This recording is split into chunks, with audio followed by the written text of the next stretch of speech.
a questão psicológica, né, do policial que está nas ruas todo dia lidando com a criminalidade.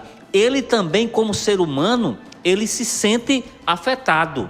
E aí, a polícia, né, o comando, o Estado, ele dá essa assistência psicológica, emocional para esses policiais? Ninguém melhor do que você, Jorge, para responder essa pergunta. Olha, Joselito, você frisou um ponto importantíssimo. Eu gosto muito de pesquisar, e dentre as profissões mais estressantes, das profissões onde requer um maior nível de controle emocional, vocês bem sabem, que está a profissão policial. Seja policial militar, civil, ou federal, ou penal, principalmente o penal e o militar, por estar convivendo na questão da ostensividade e no dia a dia, mais, digamos que mais de frente à criminalidade. Para você ter uma ideia, vários estados já adequam hoje um atendimento psicológico para o profissional policial. Principalmente mais nos grandes centros. Nas cidades menores, é claro, é evidente que a intensidade menor, sem tirar, claro, a sua periculosidade e o seu risco. Mas uma cidade grande, claro, que requer uma atenção psicológica muito maior.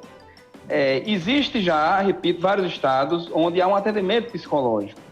Porque a pressão da sociedade, da criminalidade que aumenta cada dia mais, aumenta de forma desenfreada. Nunca ouvi falar, não. A cada dia, os índices de criminalidade aumentam no Brasil todo. Porque mesmo que o Estado combata, que o Estado reaja, mas eu apontaria um dos principais problemas e já ramifico para outro, digamos, para outro contexto, na questão das nossas leis, da frouxidão das nossas leis.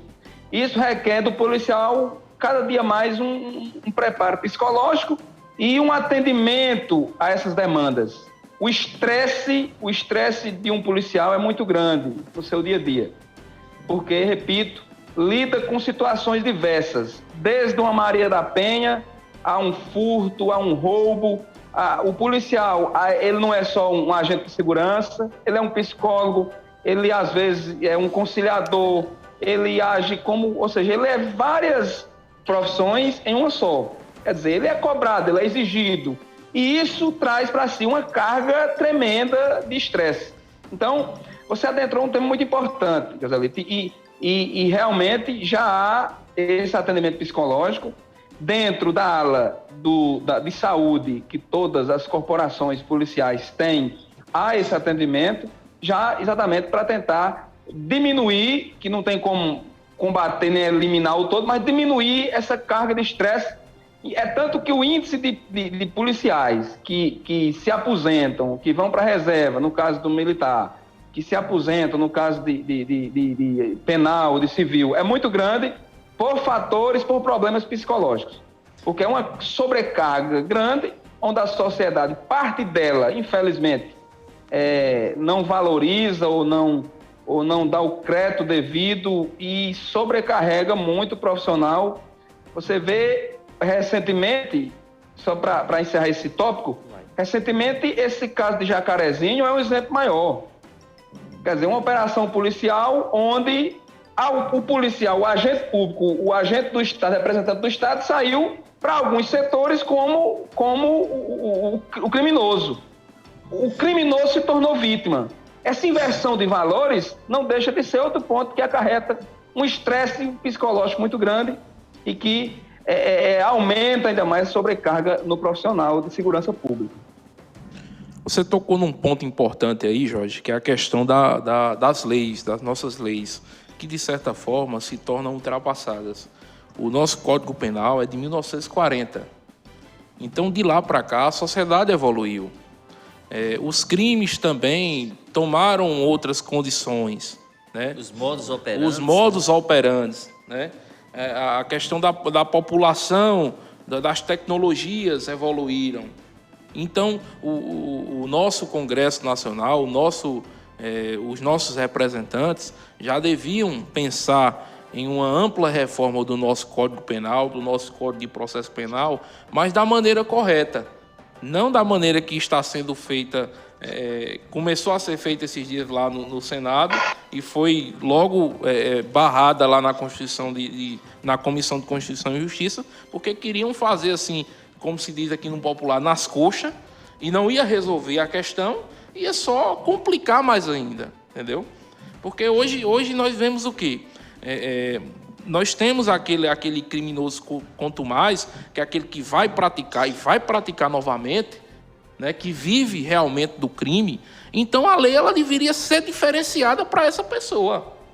Diferentemente, a gente que trabalha na área criminal aqui, nós temos essa experiência e podemos falar aqui, por experiência vivida, por exemplo, do crime de homicídio, que é um crime que qualquer pessoa, em N situações, pode cometer, do que uma pessoa que ela vive única e exclusivamente do crime.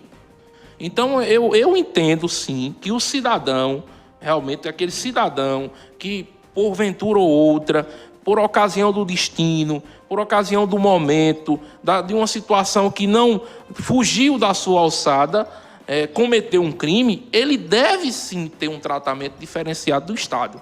Eu entendo isso. É diferente, Claudemir. Né? Pois não, Jorge. Permita-me.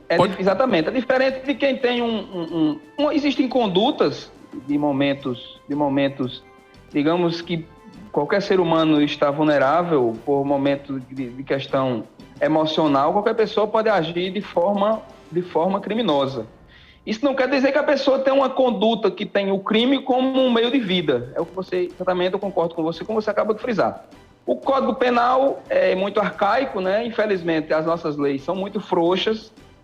Eu acredito que deveria ter uma mudança e não acredito que terá, porque o nosso Congresso não tem interesse de forma alguma nessa renovação do Código Penal e mudar. Pelo contrário, se vocês, 4 operadores do direito, diga-se de passagem, brilhantes operadores do direito, sabem que são inúmeras as leis que tramitam no Congresso Nacional, e eu não quero nem adentrar a questão política partidária nesse tema, mas que são aberrantes. Alguns dos nossos representantes, infelizmente, eles têm uma defesa de coisas imorais, absurdas, né? São crimes absurdos. Você não pode ter aquela visão que bandido bom é bandido morto. Eu não concordo com isso.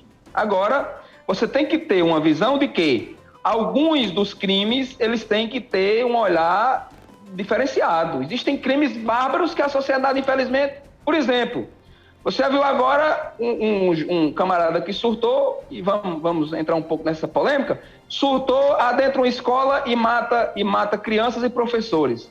Isso tem que ser visto com um olhar diferenciado. Porque será que foi surto? Será que ele surtou mesmo? Será que isso é um problema psicológico? Então, as nossas leis elas têm que se adequar e pesar os crimes.